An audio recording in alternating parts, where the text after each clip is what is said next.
الموضوع الأول هو موضوع البترول. وين البترول؟ وفي هذا الإطار يقوم جهاز المكلف العام بنزاعات الدولة بجمع معلومات تتعلق بوجود شبهات حول تورط شركات بترولية في عمليات فساد تكبد الدولة نقصا في العائدات. العقود التي وقع إبرامها حاليا هي عقود تضر بالمصلحة الوطنية. إن شاء الله نتمنى أنه يوقف الهدر هذا للثروة الوطنية، لأنه تقريبا حسب الخبراء ثم 5000 مليار يوميا يقع نهبها. تقريبا حسب الخبراء ثم 5000 مليار يوميا يقع نهبها. تقريبا حسب الخبراء ثم 5000 مليار يوميا يقع نهبها.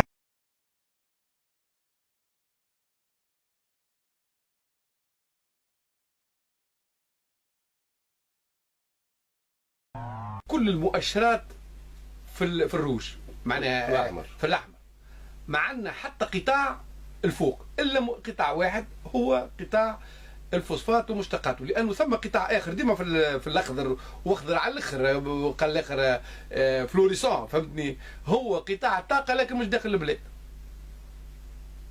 لأنه قطاع الطاقة احنا نجم نحلوا مشاكلنا تو سويت، نخرجوا من المديونية في عامنا.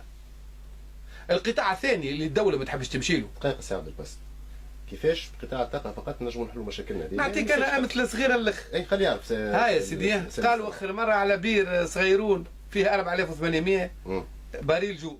4800 بريل جور ساكوريسبون، إذا كان البريل رخيص ب $50 ساكوريسبون 90 مليون دولار في السنة. أنت عندك أكثر من 300 بير، أضرب واحدك تخرج من المديونية.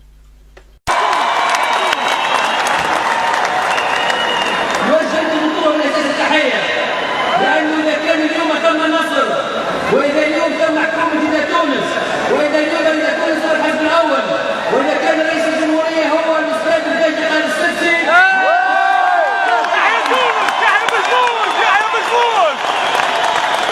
هذا خدمتكم، هذا يتعبكم، هذا إشقاطكم اللي نعرفوه.